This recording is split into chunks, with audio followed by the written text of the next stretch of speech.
Asked the next door neighbor to go look for Cal in the back because she thought maybe he had fallen or something, because his keys and his wallet, she said, were still laying on the table. And then all of a sudden she says, "Hold on, don't hang up. I think I see something." And so I held on. Then all of a sudden I heard this scream. It was like a scream of somebody got startled. You know, like you run over a mouse or something. It wasn't a blood-curdling scream. And then it was pure silence, nothing.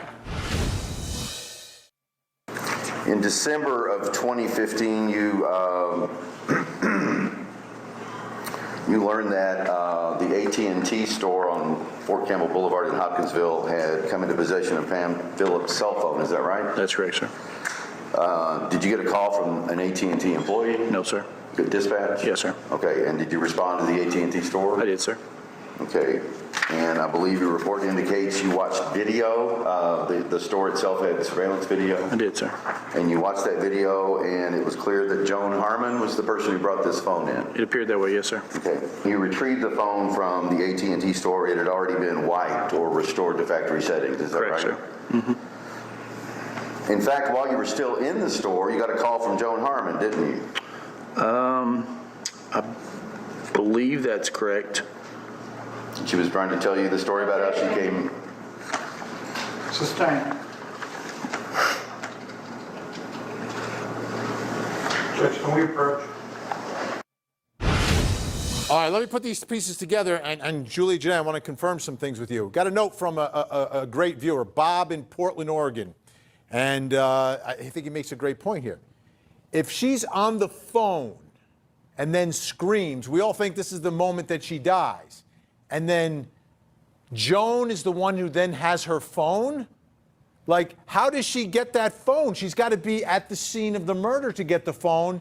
If, in fact, Pam is on the phone with Marlene LaRock, the neighbor, and then screams and everything goes silent, we're all thinking that's when she gets killed at some point right around there. That's the last time we hear from her. And then Joan ends up with the cell phone? Does that mean she has to be there when all that is happening? Julie Jeanette, what do we know about trying to put those pieces together? I'm going to add one nugget that the jury hasn't heard yet, but we learned it through the pretrial litigation of this case, that Joan Harmon says she found that phone in her yard. We don't know much more, and you heard there was an objection right before the detective was going to tell the jury exactly why Joan Harmon called to explain how she found the phone. That is the biggest question to me in this case. How did she get the phone, and what was her explanation when she went to the AT&T store for being in possession of it? Did she know it was Pam Phillips' phone when she took it in, knowing that they likely could trace where this phone belonged? So similar to the dog tags in this case that happened to be at the crime scene, she may be arguing the same thing. Someone trying to frame her leaving the victim's phone in her yard. Kirk Nurmi, I'm thinking if this jury thinks it's like, wow, wait, she's on the phone, she screams, it goes silent, and then all of a sudden, a couple of months later, Joan Harmon has the phone. That means she's got to be there. You're right, Vinny. And think about it. She's got the phone, and then she's calling the officer to see what he's figured out. She's kind of trying to control the situation. You can see this more antisocial behavior out of her.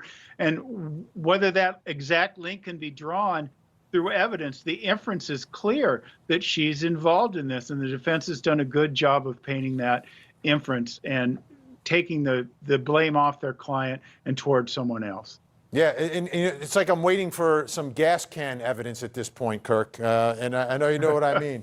This is unreal. All right, let's take a listen to the cell phone expert, Jonathan Reeves, who also testified.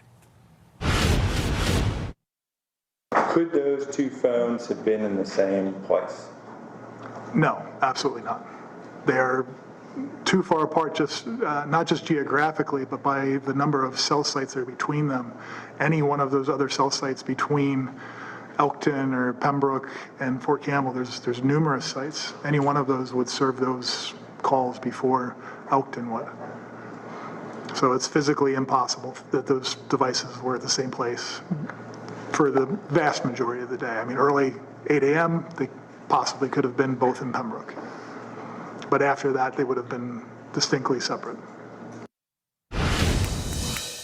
All right, Julie Janae, usually it's the prosecution has all the digital evidence. They bring in the cell phone experts. This is someone called by the defense. What's the takeaway for the jury about where everyone's phone is? John Reeves is the only cell phone data expert who's taking the stand in this case.